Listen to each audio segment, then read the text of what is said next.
I was the kind of guy who always sat in the front bench, not because I was smart, not because I was a topper, but because the exit door was right there. One step, and I'm gone. That was my entire strategy in life: escape, avoid, survive. And somehow, this same guy ended up marrying the most popular girl in college. Yeah, I know, doesn't make sense. Let me tell you how that happened. And trust me, this is not a cute love story. This is a disaster story with a surprisingly good ending. First year, engineering college. My life was extremely predictable. Wake up, go to class, sit quietly, come back to room, eat, sleep. That's it. No hobbies, no personality, nothing. I had exactly two friends. One was always sleeping, the other one was always eating. Together, we were basically useless. Like, if there was a group project, the professor would look at us and just accept failure immediately. And then, one random Tuesday, she walked in.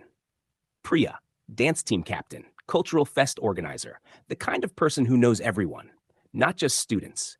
Canteen uncle, security guard, probably even the pigeons outside the library.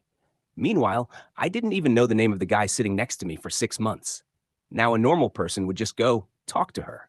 Hi, I'm this. What's your name? Simple. But me? I created a full mental PowerPoint presentation. Step one, be near her. Step two, say something intelligent. Step three, she falls in love. Step four, marriage. Perfect plan. Zero execution skills. So next day, I go to the library because apparently that's where intelligent people go. I pick the most complicated book I can find, Advanced Fluid Mechanics. I'm a computer science student. I don't even understand normal fluids, forget advanced ones. And I sit right in front of her, holding the book, upside down, for 45 minutes. 45 minutes. She looks up, sees me, and just smiles. Not laughing, but you know that smile? The I understand what's happening here, and I'm enjoying this smile. That was day one. Operation Impress Priya failed successfully. Next few weeks, I tried everything, joined Cultural Fest, not for talent, but for proximity. They gave me one responsibility, just one: hold the curtain on the left side of the stage.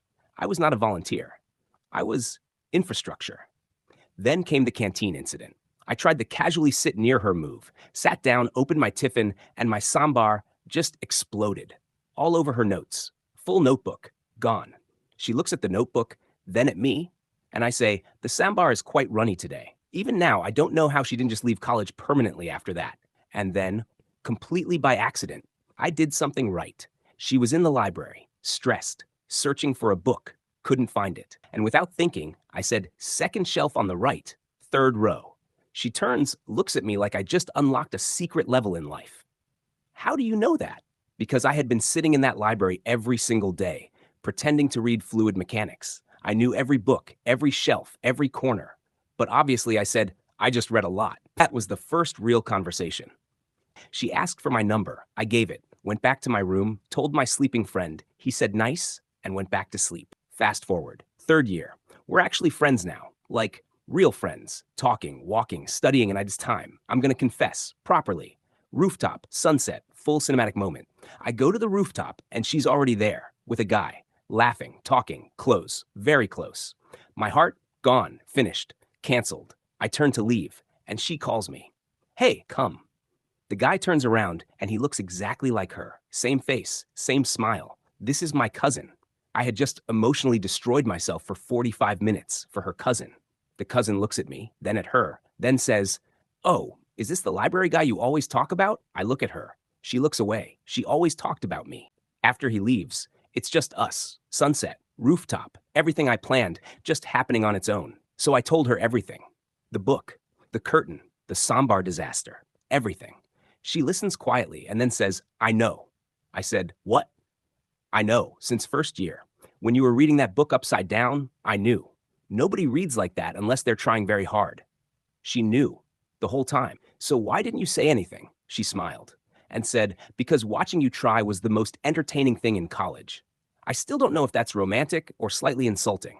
But yeah, today she's my wife. We have a small house. She still organizes events, and I still hold the curtain, but this time, willingly. People hear our story and say, wow, quiet guy got the popular girl.